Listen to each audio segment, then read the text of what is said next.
First of all, this is the BS Report with Bill Simmons. It might be cool, I don't know. And if it's not, I don't care. The BS Report with Bill Simmons. Bill Simmons works for ESPN. He's also named the sports guy, and he writes a comical sports column. He must be a popular dude. The BS Report. It's got a real dirty sound, like a rusty steak knife cutting through a well-aged steak. Now.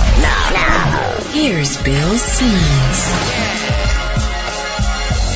Welcome to the show.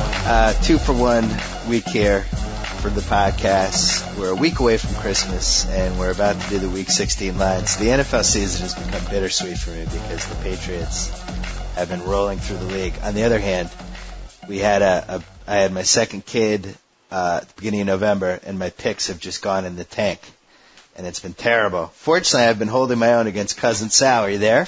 Yo, what's happening, Bill? How are you? Every week we pick the lines. He makes his picks first, then he reads the lines to me. I make my picks. We just try to see who does better. And really, this is the only thing that I've even been half decent at from a gambling standpoint this year.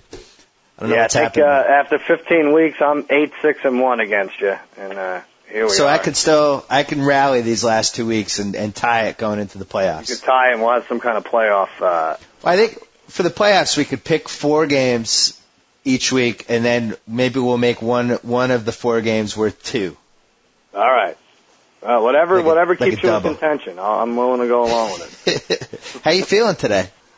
I'm good. I actually feel like I never thought I'd say this, but doesn't it seem like the regular season? You're on a different playing field. It seems like the regular season is like 3 weeks too long this year. And I think it's been a really. The season's limping to the finish. Yeah, and I feel like, and then like football to go year round, but now injuries. Speaking of limping to the finish, my Cowboys, I'm a little worried here. I have to say, I always thought the more football, the merrier. Mm-hmm. But now that we're in year 2 of this NFL Network thing, and aside of the fact that a lot of people can't even get the channel, right? Did we really need the Cincy San Fran game on Saturday night? Do we need Thursday, Saturday, Sunday, Monday NFL? No, it's too much. And then there's going to be bowl games and everything. It'll be and then the other thing is a lot of these games have been so bad. Like that Bears-Vikings game last night was really atrocious. It brutal. Was awful. There's 190 total yards or something, almost won the game. How many times have you watched an NFL game this year where you've been like maybe 1/3 paying attention, 2/5 answering emails, and then doing whatever else? Oh, I thought you were going to go into the whatever else. Okay, I take care of that in the morning. All right, I know what you're saying. Yeah, it's been a lot. Yeah. Bad year. I mean, I can't even remember that many games. I guess the best Thursday or Monday night game other than the Pats-Ravens was that Packers-Cowboys game was really good, and unfortunately nobody saw it. Packers-Cowboys was good. Cowboys-Bills was good. That was a good one. That was a good Monday nighter, but yeah, hopefully the playoffs will step it up a little bit. Do you want to be one of the many people who have excoriated Bobby Petrino, or do you want to stay out of that? Well, no, everyone I think else. It's our obligation to excoriate him. Everyone else seems. I don't even know what that means. I swear to God, I'm gonna look it up after this whole thing's over. But it seems like everyone else is doing a good job. Peter King called him an idiot. Who did Peter King? Peter King in his column, he called him an idiot. That's kind of a strong word, right? Yeah. But it's true. Everything they say is true. It's like these guys, it's such a different feeling. They're able to boss college kids around and threaten to cut them and cut their scholarships and everything, and they don't have any of that in the NFL. And that's not to say that they should be able to up and leave in the second quarter of a game, but God almighty. In Petrino's defense, what is the difference between what he did and what somebody did who worked for a corporation, got hired by a startup, was promised all these different things that would happen, then he works at the startup for 4 months, everything that he was promised was a lie, it's a disaster, it's a sinking ship, and he gets out and goes back to another corporation. Is there any difference? No, you're right. There's probably not a lot of difference. The only difference, and I could say this as an Italian-American, is I think the Cosa Nostra was involved, and you'll be reading about this, I think, later in Because I don't know. I look at it from his vantage point, and he's like, God, we don't have a QB. Our cap is destroyed. Nobody cares about the team. and I could be making the same money in college and working half as many hours. Yeah, and he's part of a terrible division too. Easily could have turned it around, and still yet he thinks that they're not going to be able to compete next year. You know. And then who wants that job? Like who would ever want to take over the Falcons? Like you're really like behind the 8 ball for about 3 years. No, I know. Well, they're talking about Jason Garrett for the Cowboys. I was like, oh, well, I don't know if I was offered that job from him. I don't think I would take it. Yeah. Guaranteed to maybe make the playoffs with the Cowboys, man. It almost seems like it would be fair if the league stepped in and said, you know what, we're not going to count the Vic stuff against your cap. Mm-hmm. Yeah. We're just, it's too unfair what's happened. It wasn't your fault that you signed this guy to a contract and he turned out to be a criminal. Right. It's like you're doing a fantasy draft and one of the 10 teams doesn't show up on, one of the 10 owners doesn't show up on draft day. And it's like, well, all right, maybe we should all run this team and try to be fair. Well, I thought you were going to use the other example of when we had our fantasy basketball draft and the guy drafted Amari Stoudemire in the second round and didn't know that he was out until like April. And we gave him the do-over because it was the right thing to do. Yeah, it was the right thing to do after 20 seconds of silence. and people furtively glancing at one another deciding. But I feel like with this Falcons thing, the right thing to do is, because, I mean, they're at the point where the fans are just going to leave. They're not going to come back. So for that interest, if they're going to, not that this is anything comparable to the Saints, because that was, a natural thing that happened, but, they were so interested in protecting football in New Orleans and for all the right reasons. But I think we're at the point with this Atlanta thing where, I think they have to really start worrying about protecting this franchise in that city. No, you're right. I wouldn't mind seeing a preseason game set up between Arkansas and the Falcons. It wouldn't be, what would the line be, 16 or 15 or something? Well, you know what else was funny was, he leaves and you were like, well, the Falcons, they might stick it to him this week. They're really going to go out and show him. They lose 37-3. All right, let's get to the Week 16 lines. All right, let's do it. There's a Thursday night game again, as you mentioned. Awesome. Pittsburgh at St. Louis. Oh, another good one. Mm-hmm. Oh, that'll be great. Wow, the Rams kind of have upset potential in this. Well, here's what I'll say. With these night games, like the Texans and the 49ers, the home underdog teams, they've sort of been getting up for these weird night games, right? Yeah, and then you have the Steelers who they play a very tough, wet, physical game. Yeah. Against the Jags. 4 days later, they're playing in a dome. Right. They're built for January, and they're in a dome where, like, Steven Jackson and Holt thrive on the track meet. I like the Rams. I like the Rams, too. I'm going to say Steelers by 5. Ooh. All right. I said 8.5. It's 7.5. So I get that one.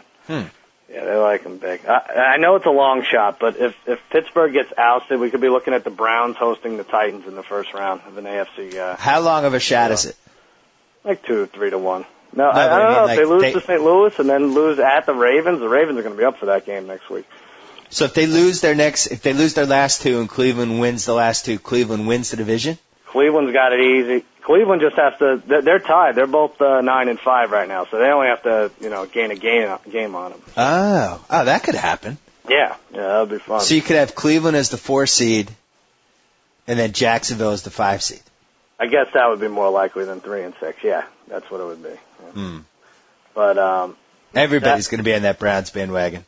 Oh yeah, that line will be skewed. That line will be skewed by like 3 points from everybody just piling on, just to be on the bandwagon. It has been all year. Yeah. Yeah. All right. Saturday, Dallas at Carolina. Ooh. So you got Romo with the injured thumb. Mm-hmm. You have Matt Moore on Carolina, who was on the Cowboys practice squad in preseason. Yep. And you have Dallas, who now has something to play for because number 1 is at stake. Right. Exactly. I'm going to say Dallas by 9. All right, I said 10, and it was 10.5. So let me just clear one thing up with this Jessica Simpson stuff. Everyone's saying she cost Romo and the Cowboys a game. She was at the Jet game. She was at the Packer game. She just had regular seats, I think. They couldn't find her in the crowd. Like, this is ridiculous. Stop already. She didn't cost anyone the game. And besides that, she doesn't know. Like an interception, you could tell her it's just another complete pass. So it's not like she's going to be wounded by bad play. So you're not buying the Kim Basinger and the natural comparisons? I don't buy it. It's like when Spike Lee and Reggie Miller used to date. It just, if anything, that fueled the fire. Sal, I have some news for you. Us Weekly is doing a story about this week, and they actually emailed me for a quote. Did they really? Us Weekly. And my quote was that I think Romo is an evil genius because he saw what when John Mayer dumped Jessica Simpson, his career took off. Mm-hmm. And Romo is now planning to dump her, I think, right before the playoffs. His career is going to take off. He wins the Super Bowl. Because that's the effect she has on her men after they dump her. You're such a woman. How do you get involved in this stuff? How do you do it? I hope you know why? You know how I get involved? Because my wife loves this stuff, and I feel like I subject her to sports. I at least have to be able to listen to her opinions on all this other stuff. That's a fair and probably the best answer you could have given. Thank you. I appreciate that. Right. There could have been a lot of worse answers I could have given. Kansas City at Detroit. This is a Sunday game. Yep. Probably the two most screwed up teams in football squaring off. I was going to bring this up when we got to Cincinnati, but how have there been no coaches fired yet? Yeah, I know. What is Herm Edwards and Marvin Lewis? What chain of events needs to happen for the people running those teams to think, all right, maybe we should go in a different direction here? Well, maybe there should be one game designated, and I don't know how they would do this, but one game designated a year in which the loser, the coach is fired. And this could be the one. Like a wrestling? I like that idea. Yeah, like a loser leaves town match. Yeah. I like that idea. I don't know if this is a game, but... Kansas City at Detroit. I'm going to say Detroit by 4. All right, you get this one. I said 3. It's 4.5. And if you bet this one, you're nuts. How do you pick it? It's a stay away. Oakland at Jacksonville. Oakland continues to be one of the quietly friskiest teams in the league. Yeah, they're a pesky squad. They just always hang in. Oakland at Jacksonville, though. Yeah, they're playing better than any team right now, Jacksonville.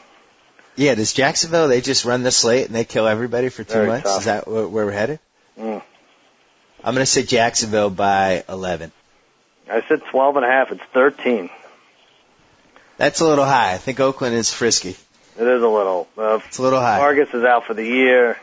It could end up right around 13. Oh, yeah, I forgot about that. Poor Vargas. He was making a great free agent run. I know. Philly at New Orleans. Thank you for discussing Vargas without making a Huggy Bear joke, by the way. That was great. It was a great job by you. Nice restraint. Philly at New Orleans. What does Donovan McNabb do anymore? What are his skills?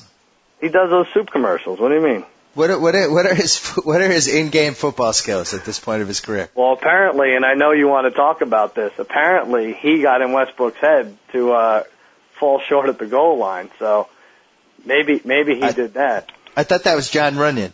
Yeah, it was Runyon, but a couple years ago, I guess Westbrook did it, and he got admonished by he scored the touchdown and got admonished by McNabb. So. All right, let's shelve this because I want to talk about that at the end. Okay, you got it. Well, New Orleans now it's conceivable they could pass the Giants, right? They could pass the Giants, and it's not even a long shot that the Giants don't make it. If they lose at Buffalo, and the Patriots are going to stomp them, I think. New Orleans wins 2 winnable games, they're in. Giants I'm so stupid. I mean, we don't need more examples of how stupid I've been this year with picking games, but that Giants-Redskins game not only was an obvious game, but the December collapse was so perfectly set up for the Giants if you just looked at the schedule and looked at those last 3 games. Yeah. Starting with they blow the Washington game as a favorite. Now they have to play Buffalo, who's like a secretly decent team. And then week 17, the Pats. All set up for the classic Tom Coughlin collapse, and I didn't see it. Falling apart, yep. What was the Philly at New Orleans. New Orleans by 5.5. I said 4.5. It's only 3, actually. So I get that one. Wow. I forgot that everybody gives Philly 3 extra points every week. Yeah, I like New Orleans there, though. Keep winning. Cleveland at Cincy. That'll be a fun game. The first time they played was like 53-50, right? Cleveland, we were shocked that Cleveland held on, and now we'll be stunned if they lose at Cincinnati. So you're in agreement that I have to start Carson Palmer over Romo in my fantasy finals this week? Well, check the weather. If it's anything like it was in Cleveland last week, maybe not, but yeah, I think so. Well, it's funny that these two are matched up again because in week 2, that was probably the gambling apocalypse of the year. Everybody had Cincinnati, Yep. Cleveland pulled off the alleged upset. Mm-hmm. And now Cleveland is going to be favored in this game, and it wasn't so much of an upset. Mm-hmm. I'm going to say Cleveland by 4.5. I said 4, and it's 3. Oh, my Only God, 3. you're killing me this week. It's 5-1 right now. Oh, I need to make up some ground or it's over. That'll be a good game. That's a nice one. Well, you'll make it up right here. Houston at Indianapolis, and I'll just say in advance, and this will give you a little clue that this is the biggest I've been off by a spread all year. So. Well, Indy has nothing to play for. Forgot about that. Yep. They're locked in at number 2. Yeah, they have 2 losses. Pats have none. And Yeah, everyone else and they're so factoring that in, I'm going to lower the line and say Indy by 7.5. Nice, Bill. It's 7. I said like 13 or something. I said 13. But Yeah, he is starting everybody. We realized that about halfway through the Indy-Oakland game that once Pittsburgh lost, Indy was locked in number 2, and we regretted not wagering on the Raiders. That was dumb. Should have Yeah. taken the double digits. Yep. All right, Giants at Buffalo. Big screen game? Yeah, I think so. Is this same time It's as like we Cleveland, become kids Cincinnati? again when we see the snow, right? Like it's not even it might not even be a good game. We have to leave it on now. Yeah, for some reason the snow makes it about 40% more exciting. Mm-hmm. Because you don't know where the ball is. There's no, God, I don't know what the line is, but I love Buffalo. Whatever the line is. I'm going to say Buffalo by, oh no, you know what? The Giants, they always get credit. I'm going to say Giants by 1. All right, that was excellent analysis and way to catch yourself. Because I said Buffalo by 2.5. You say Giants by 1. It's Giants by 3. Yeah, they always do it. They love to get give the it. Giants. It's like the fourth time they've been favored on the road against a decent team. And you know why though? Because it's Vegas's job to put the line in a place where they're going to get equal amount of action on both sides, Sure. and they know that all these idiot Giant fans are going to be banging the Giants -3. yeah, I That's think why you're they do right. it. But also they beat Detroit on the road with a small spread. They beat who else did they beat? They beat Philly on the road with a small spread. They beat someone else recently with a small spread. They covered. Shockey's out, right? He's out for the year. He's out for the year. And Plax, I think, has been a house of cards the last 6 He's weeks. banged up, I don't too. know if they're that good anymore. Oh, please let the Bills win. That would be spectacular. I'd actually root for your Patriots next week, I promise. Thank you. Green Bay at Chicago. You and I Green Bay emailed now. this Lovey Smith thing. Yeah, let's talk about that. What happened there? And Let's you're right, talk the about that. announcers don't even mention it, that he just lets them run out the clock.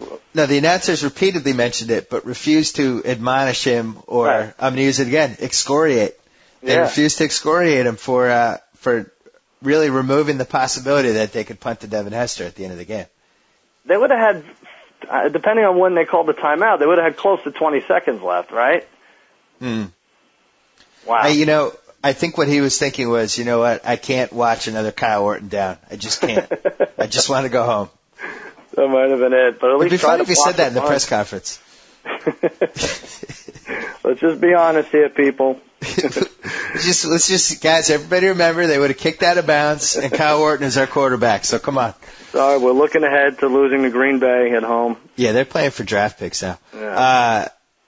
And Green Bay, again, was something to play for. So I'm going to say Green Bay by 7.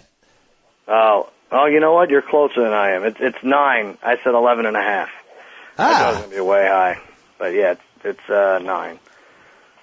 Why are these teams, it doesn't seem these two teams are never both good. Like either one's bad and the other's good. When was the last time they were both good and this meant something? Yeah, that is interesting.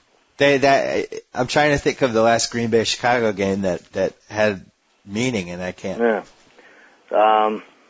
Tampa Bay at San Francisco. Oh, that's a great one. Freaking San Francisco knocks the Pats out of the top 2. For the draft, Because some guy, I mean, who knew there was a white Sean King? Mm-hmm. Did you know this? I didn't know. I didn't even know that the other Sean King was still around, yeah. White Sean King cost the Pats the number 2 pick in the draft. And that stinks, too, because McFadden, I can only imagine, you wouldn't have taken him, but you would get a lot. You get a lot for him. Yeah, we would have gotten a package. Definitely a package. Does Tampa have anything to play for? Yeah, I think so. I mean, even though they don't know if Dallas or Green Bay is going to be one, I think you'd rather go to Dallas than Lambeau, right? It's a tough one. I'd rather play Dallas only because of Romo's thumb. I don't see that getting better in 3 weeks. Yeah. I know it's stupid in the last 20 years, but Tampa is in the cold weather. It doesn't seem like they're ever built to win at Lambeau or anywhere in January. Yeah, they're probably better off playing Dallas. But they're locked in a number. Well, they're either 3 or 4. Right now they're 4. Seattle's 3. Oh, okay. So wait, this was Tampa at San Francisco. Tampa by 8.5. Wow, you get it. All right, you're making a strong comeback here. I said Thank 9. You. It's 6.5 is the line. Oh. And it is now 5-5. Yes. Atlanta at Arizona. Oh. This just in, Falcons owner Arthur Blank has left the team. He bought Southern Mississippi. He gave himself permission to leave. I feel bad for him because it does seem like he's one of the better owners. He's going to be the only one left. Yeah. Seems like a nice guy. Atlanta at Arizona. Yep. Oh yeah. Arizona by 13. All right, I get this one. I said 8.5. It's 10. It's weird because Arizona's knocked out too. So. Yeah, but at least they have fantasy guys to go in and stuff. That's true. Your team, the Patriots, hosting the Dolphins. Is there snow this week? Probably. Right? I heard the early forecast was for bad weather. We have nothing to play for, so I'm going to say 19. All right, I said 21. It's 22.5. Still very high. Curious, yeah. I said this with talking to our friend Dave. Wouldn't it be better if the Dolphins, if Jason Taylor guaranteed a loss in this game? He just said, we're playing the Pat. All we wanted to do was win one game, and we got that out of the way. And we're not very good in cold weather, and we're probably not even going to cover the spread. Wouldn't that play into the Patriots' psyche? They wouldn't know what to do. That would be interesting. It's like a rope-a-dope almost. Yeah. Yeah, I like that idea. Jets at Tennessee. Where does Tennessee stand? They need both wins. They have to win both? Yeah, they have to win this week and at Indy, which could happen if, the Colts sit everybody. I think the Jets are playing, fairly decent with the Thanksgiving game aside. They've been pretty good for about 5-6 weeks. Yeah. I'm going to say Tennessee by 9.5. We both said 9.5, so it's 9. Okay. So it's right about there. Baltimore at Seattle, there's no line. I guess because they have to find out if Kyle Bowler's going to be back. I don't know. Who cares? There's no line because Vegas is protesting because Brian Billick didn't go for it on 4th and goal in a meaningless game. I want you to play overtime. Did he say anything in the press conference about that? You're a half yard away. You're a half yard away, kicking a field goal in overtime when you may not even get the ball. That's what you're counting on. It was embarrassing. Plus, it's at some point you got to go for some sort of moral victory for the season. You lost that Pats game. That's a nice little boost for your guys. You rammed it home and the game-deciding play. I don't know. I almost think when they have a chance to go for a 2-point conversion to win, they should try it. That's 3 yards away. When you're a half yard away, that's a no-brainer. Yeah, I guess the only thing they're worried about is that the new league rule this year that you have to throw the fade pass into one of the corners on every play, 1 yard and below, and maybe he didn't feel like they had the personnel. Yeah, I don't know why they made that a rule. That was weird. Yeah. All right, so no line there. Sunday night, Washington at Minnesota. That's a good one. Yeah, that is a good one. I mean, of all the classic Tavares, Jackson, Todd Collins matchups we've witnessed, this is probably the makings of one of the best.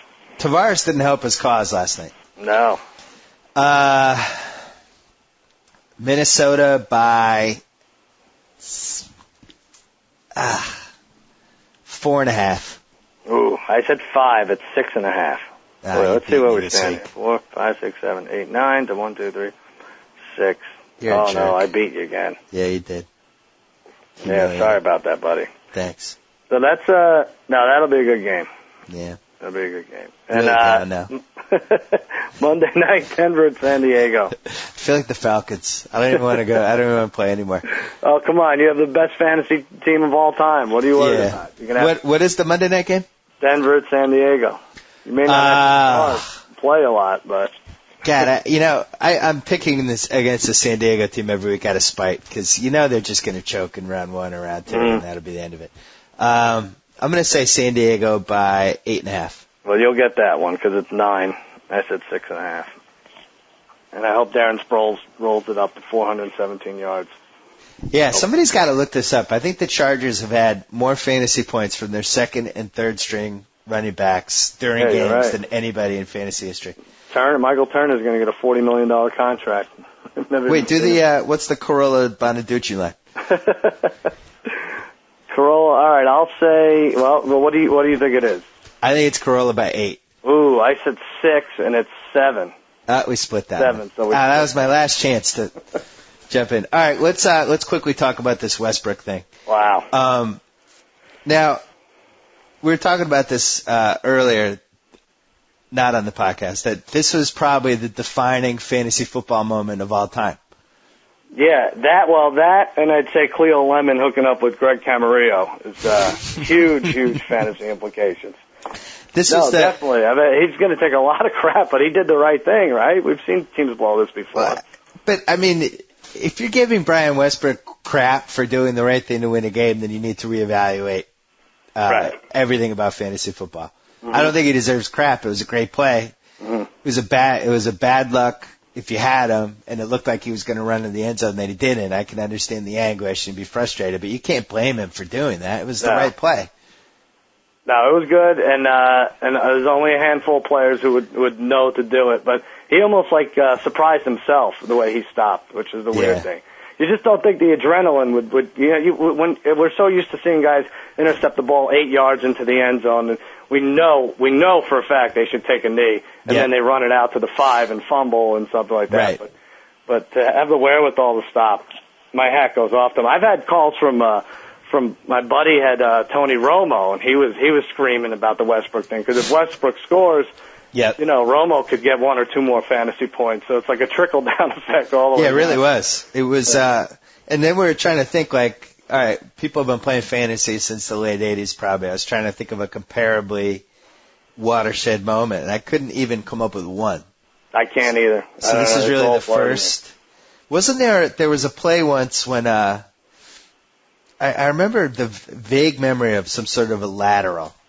Mm-hmm. Somebody caught it, and they lateraled, and then it was a question of did the guy get the yards for the catch before he lateraled. That is 10 years ago. This is the only time I can even remember any kind of fantasy. Defensive touchdown, you're saying, or something? Yeah. Yeah, one of those type of things. But I'm sure you'll get 1,000 emails with examples. But, yeah, this was huge. This was huge. Yeah, this was big, and I feel bad for Westbrook, who's probably the most. Would you say he is the most underrated fantasy guy of this decade through 8 years? I think so. He's always at the end of the first round when he should probably be in the middle or somewhere towards the top. But here's a weird thing on his behalf. He has 12 touchdowns. I think I looked it up combined, rushing and receiving. Yeah. When you renegotiate your contract, touchdowns, favor heavily in discussion. So it really was a selfless act. And good job by him.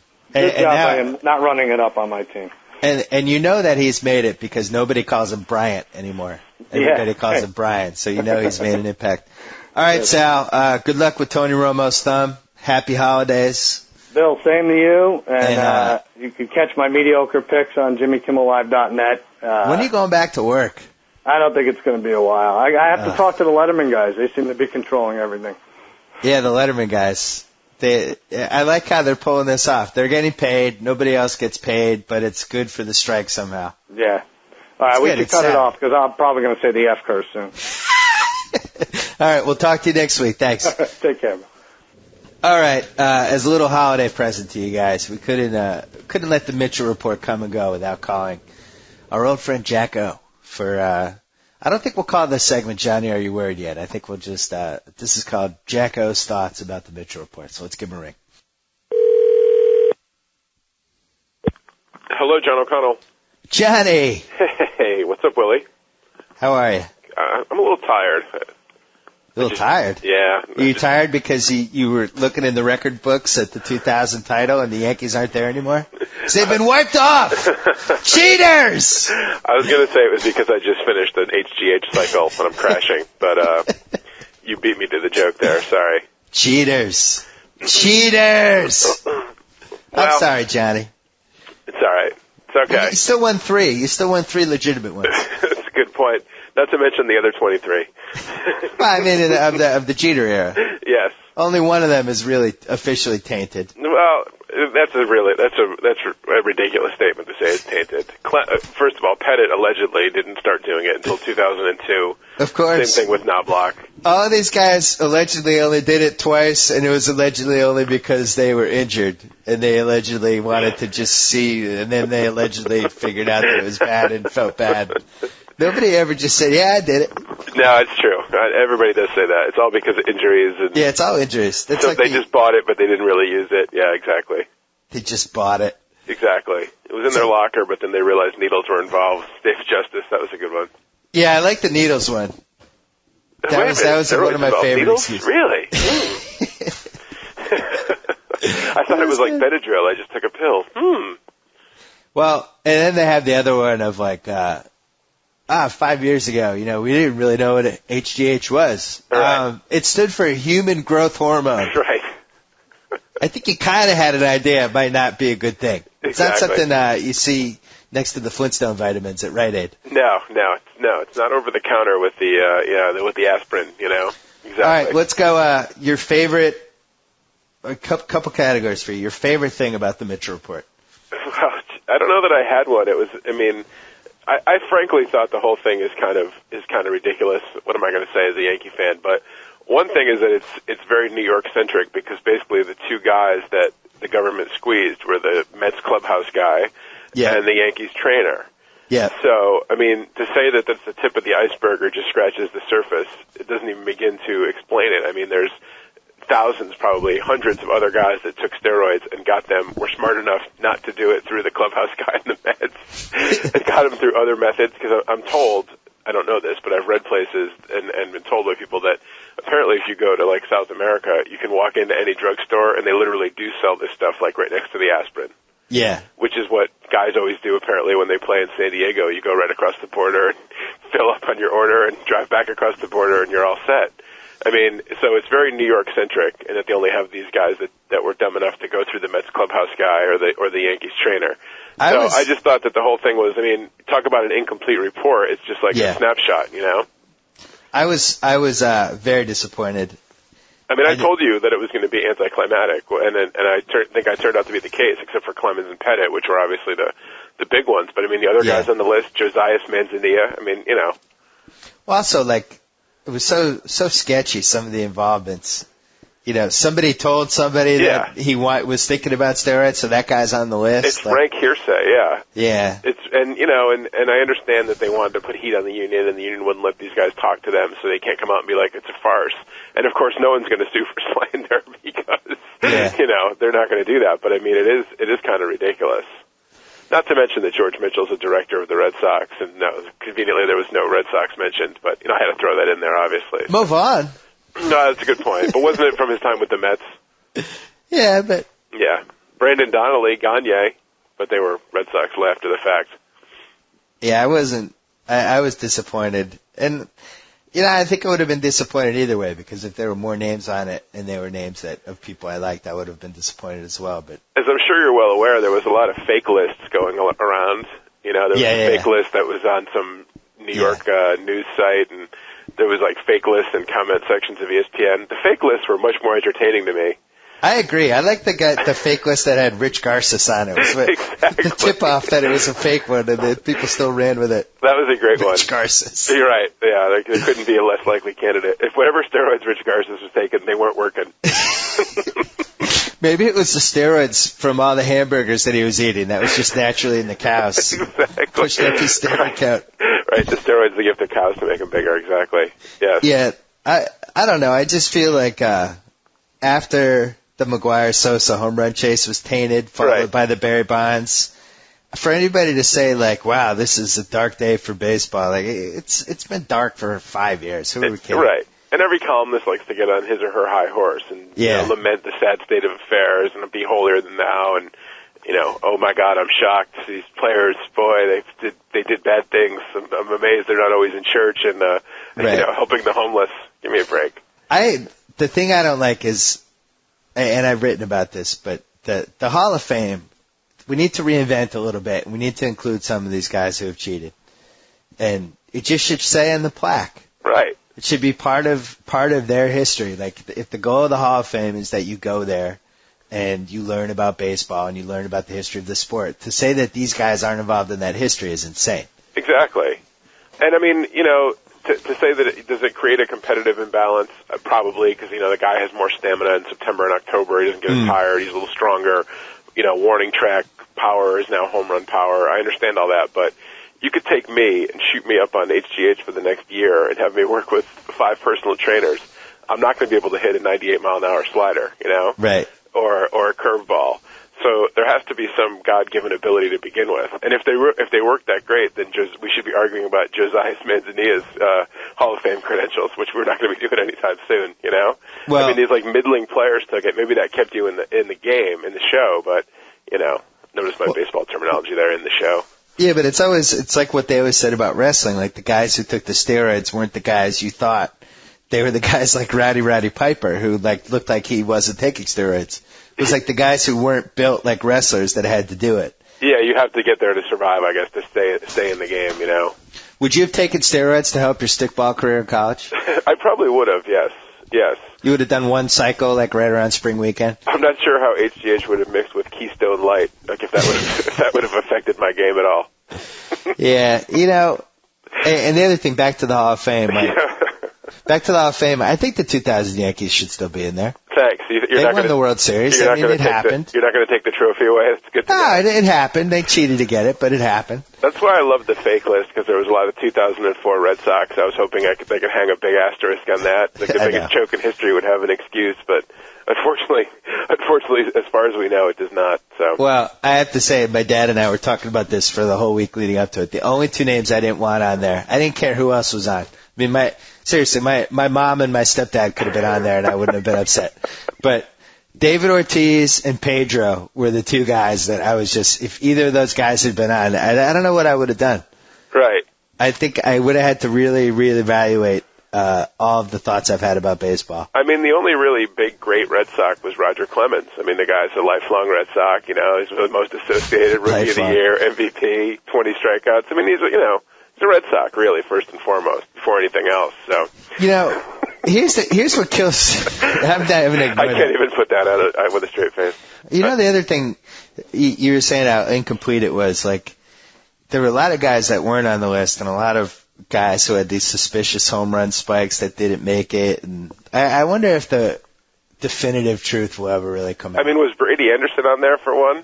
Yeah, I mean, he's one. You look at the 96, 97 home run numbers, like Kevin Elster's 26 one year. I'm not accusing any of these people, but I'm just saying, It raises an eyebrow or two. Yeah, or you have these long relievers and even setup guys, and the Yankees have had a couple who all of a sudden are throwing 99 miles an hour when they threw 91 the previous year. Right. Let me ask you this, though. What is the difference between taking steroids or HGH or having somebody implant part of the ligament in your thigh or whatever into your elbow and giving you a faster fastball? Well, I mean, we've had this conversation before. I mean, you look at guys that took vitamins and supplements and started working out. I mean, was that an unfair? Can you compare that era to guys in the 50s that went out every night and got drunk and did no working out of any kind, just played and smoked and everything else? Yeah.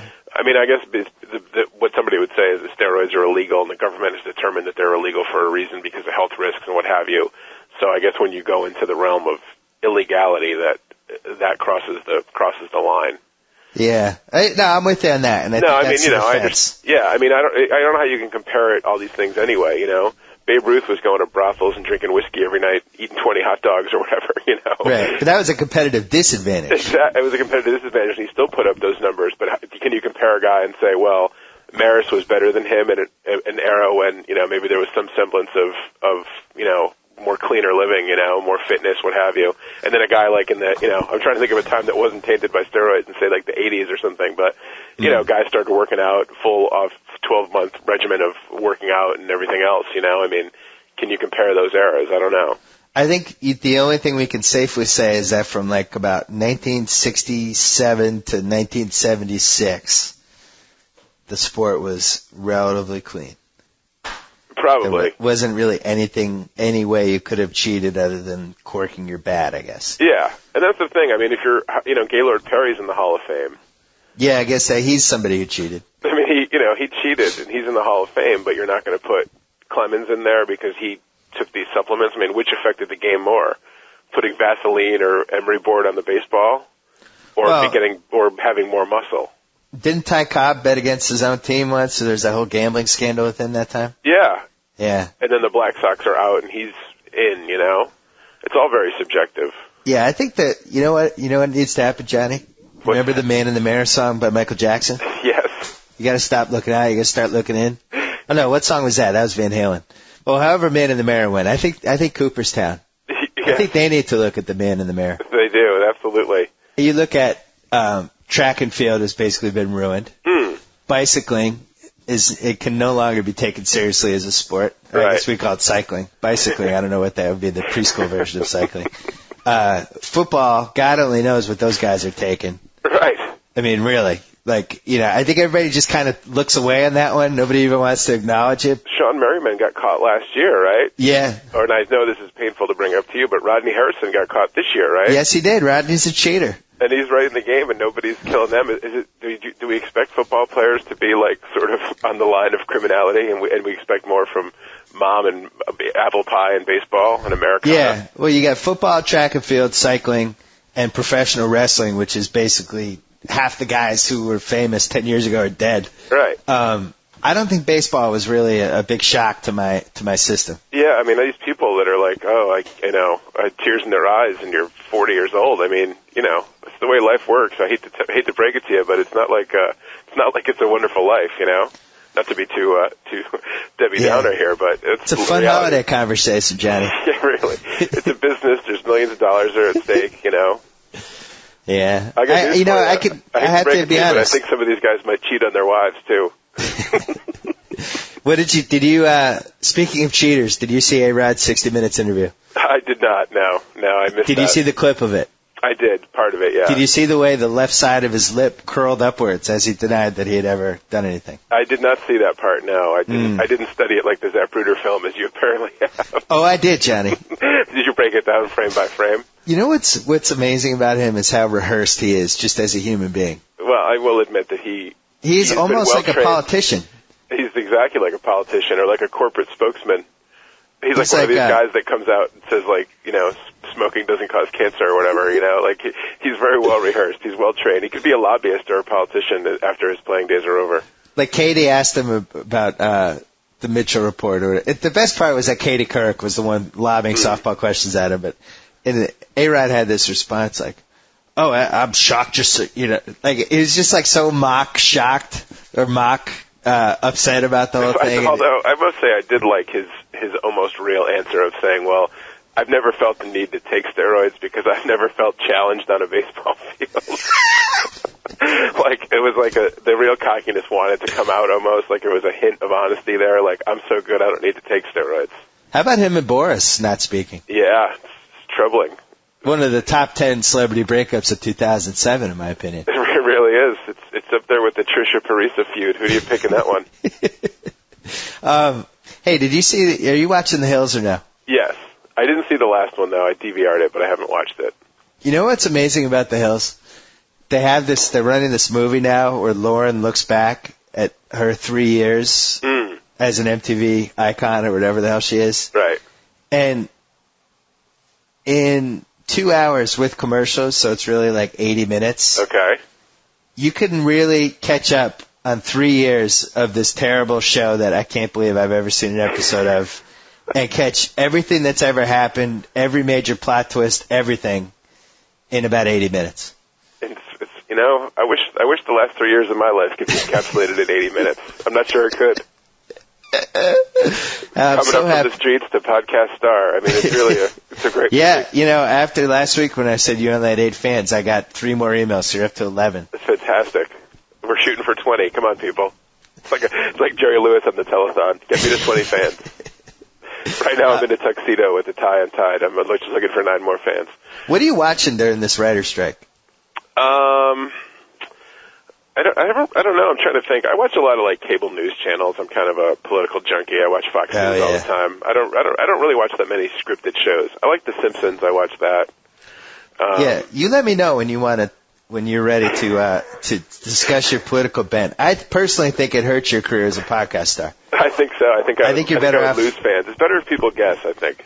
Well, I think you're better off just playing it coy like the athletes do, like Michael Jordan does, where nobody knows if he's a Republican or Democrat. That's right. I'll play it like that.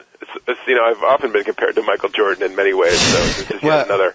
Well, without giving away your persuasion, what is your prediction for the 2008 election? Now, for people listening, I don't have a friend who follows politics more diligently and voraciously than JackO. I think it's going to be Hillary Clinton against Mitt Romney. Really? You see Mitt bouncing back? Yeah, I do. Avoiding much money. You see him fending off the Huckabee challenge. I do, yes. Interesting. And I think Hillary's going to fend off the Obama challenge, too. I think when push comes to shove that Democratic voters are going to go for Hillary.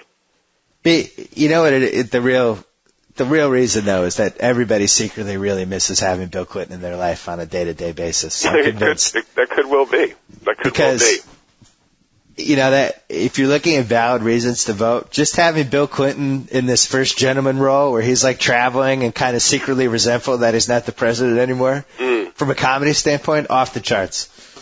Well, I'm sure the people running cable news networks would be happy about that if no one else would, I miss him. There'd be some stories coming out, I'm sure, Yeah, I miss having him around. Well, you don't like him now, just hanging out with Bono and like traveling the world and George Bush's father? No, I want him like in that kind of weirdly. Well, I want him in that supportive, but yet kind of secretly wishing he was the center of attention role where Hillary's giving these speeches and he's just kind of standing off 5 feet away, kind of like scanning the crowd to see if there's any hotties. It's got to drive him crazy, I would think. It's got to be troubling just to sit there like you're not the star anymore. You're not the headliner. You're the There's no act. parallel to it. I mean, it's really like if U2 came back, but Bono was the drummer and Larry Mullen was the singer, and Bono didn't get to do any of his monologues. Any of his Bono things. Yeah. Or like Bruce Springsteen was basically like banging a clarinet while Stevie Van Zandt was the lead singer. Like it's unparalleled in history. I didn't know where you were going there with that. Bruce Springsteen was banging, and then you came out with clarinet. I thought you were going in a different direction. Thank you. You don't have Sirius, do you? No. Because Sirius has an all Bruce channel. Really? And which means I think we're eventually headed toward an all U2 channel, and that's when I think you'll step in. I'll probably step in then. There's already an all Grateful Dead channel, I believe. Yes, there is. There's a Grateful Dead, and there's for whatever reason, Jimmy Buffett has a channel, which is a whole other issue. I don't know. God almighty. Don't understand that one at all. The Rolling Stones, you could argue, could have one. I think Dylan could have one. And probably Paul Abdul maybe has enough. I don't know. How often is Margaritaville played on the Jimmy Buffett station? Is it like hourly or on the half hour? Is it like the 2020 Sports Flash, like every 20 minutes? I think there's like 47,000 different concert versions of it that they just rotate. The Dead channel's really good, though, and it's definitely going to cause an inordinate amount of car accidents. I have never understood, nor will I ever understand, the Jimmy Buffett phenomenon. No. I just don't get it. I think all of his songs sound exactly alike, and he has this devoted following of, I don't know, Jimmy Buffett. Now the emails will flood in of furious parrot heads. Sorry, everybody. No, I don't. I have very good friends who like Jimmy Buffett, just for the record, but I've never understood it. I've understood the Dead thing. I've understood Fish. I understand almost every musical passion. The Buffett thing, it's like it seems like he's got like maybe 3 songs and they're fun, kind of put you in a good mood songs, but yeah. You could say that about the guy who did the Pina Colada song. Like, what's the difference in him and Rupert Holmes? What's the difference between him and Bobby McFerrin? That "Don't Worry, Be Happy" song, that could have been a Jimmy Buffett song. He probably wrote it. I bet you there's a cover of it. Now I have to get serious to see if they play that on the channel. All right. Anything else you want to cover?